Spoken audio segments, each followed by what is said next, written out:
There's a behavior you've been engaging in your entire life that is systematically destroying your relationships with women. You think it's love. You think it's how a good man acts. You think that if you just do it well enough, long enough, consistently enough, she'll finally appreciate you the way you deserve. She won't. Not because you're doing it wrong, because the act itself is the problem. What I'm about to tell you will contradict every instinct you have about how to treat women. And that contradiction is exactly why it works. Stop trying to please women. Not reduce how much you please them. Not calibrate your pleasing to more strategic moments. Stop completely, entirely. The assumption that your actions should dictate her happiness is the exact reason you keep losing. You've been operating from a framework that says, if I give enough, she'll be satisfied. If I provide enough, she'll be grateful. If I accommodate enough, she'll reciprocate. This framework is false, not partially false, completely false. And every man who operates from it eventually watches the woman he gave everything to walk away, confused, bitter, wondering what more he could have possibly done. Here's what you need to understand about women at the deepest level. They focus on what's missing, not what's present, not what you've provided, what they don't have,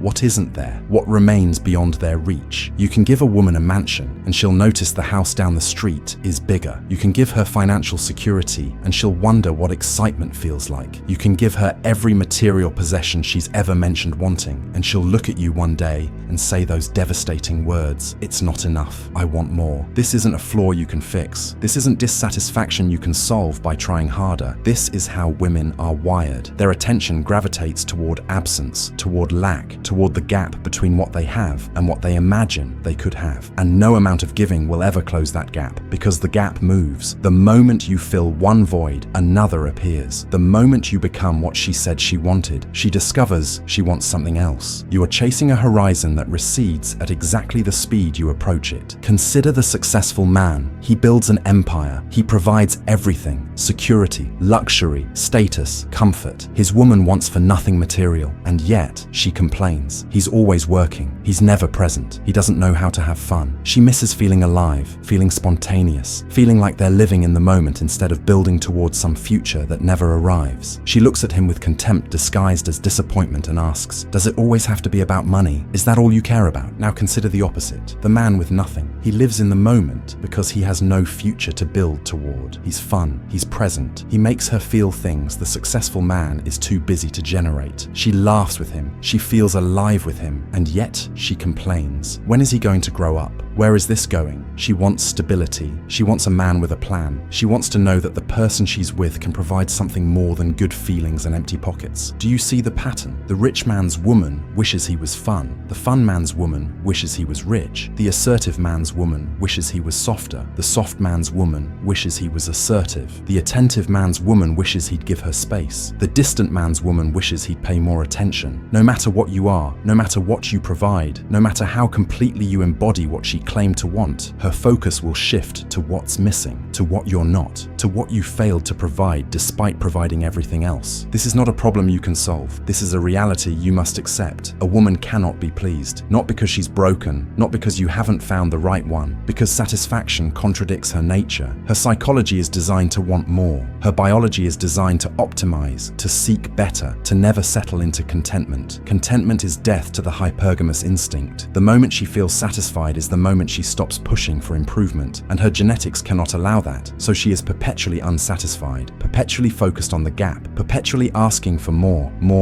even when more would destroy her and she knows it. The story of Eden isn't about religion, it's about human nature. She was given everything, every tree, every fruit, every pleasure the garden could offer. One restriction, one boundary, one line she was asked not to cross. And what did she focus on? Not the abundance she possessed, not the paradise she inhabited, the one thing she couldn't have, the one fruit beyond her reach. God gave her the world, and she said, "I want that one, the one you said I couldn't touch, the one that wasn't mine to take. More, give me more." And what was Adam's failure? Not that he couldn't provide enough, he provided everything. His failure was that he listened. He followed her lead into destruction because he didn't have the frame to say no. He didn't have the masculine backbone to look at her and say, "These are the rules. I set them. That's final." He abdicated his leadership in favor favor of pleasing her, and that abdication cost him everything, cost both of them everything. That story has been repeating itself in every relationship since the beginning of human history. Men following women into ruin because they can't hold a boundary, because they think pleasing her is their job, because they've been programmed to believe that a good man accommodates. Listening to a woman, truly following her direction about what she claims to want, will lead you to the gates of hell, not because women are evil, because they can't control this. Their nature is to push against limits, to test boundaries, to see how much they can get away with. And when the man gives them everything they push for, something in them recoils, not because they got what they wanted, because they discovered he had no limit, no frame, no point at which he would stand firm and refuse. That man cannot be respected. That man cannot be desired. That man is useful, but he is not attractive. She wants a man who will tell her no, who will enforce standards she resents but secretly requires, who will lead even when she claims she wants partnership. The tests she throws at you aren't requests to be accommodated. They're invitations to demonstrate that you have a spine, that your frame is stronger than her chaos, that you will not be moved off center no matter how much pressure she applies. When you pass these tests, when you hold firm, something in her relaxes. She doesn't have to lead. She doesn't have to wonder if you're strong enough. She can surrender into femininity because you've proven your masculinity isn't negotiable. The mindset shift required is total. You must stop trying to please women and start expecting them to please you, not as dominance for its own sake, as the natural orientation of masculine to feminine. She wants to please a man she respects. She wants to serve a man she admires. She wants to bring value to a man whose value exceeds her own. This is her nature, not the corrupted version you see on social media, but the nature that emerges when she's in the presence of a man who actually acts like one. Make it her job to keep you entertained. Make it her responsibility to bring the right energy. Make it her problem if the conversation is boring, if the vibe is off, if the interaction isn't working. You've been carrying all of this weight yourself, worrying about whether you're interesting enough, calibrated enough, smooth enough. What about her? Does she get a pass because she's attractive? Does her smile exempt her from needing to add value? You've set no standard. You've asked nothing of her, and then you wonder why she gives you nothing but problems. This requires you to actually care, not about sex, about the quality of who you allow into your life. Most men don't care what a woman does as long as she sleeps with them occasionally. They tolerate rudeness. They ignore red flags. They accept behavior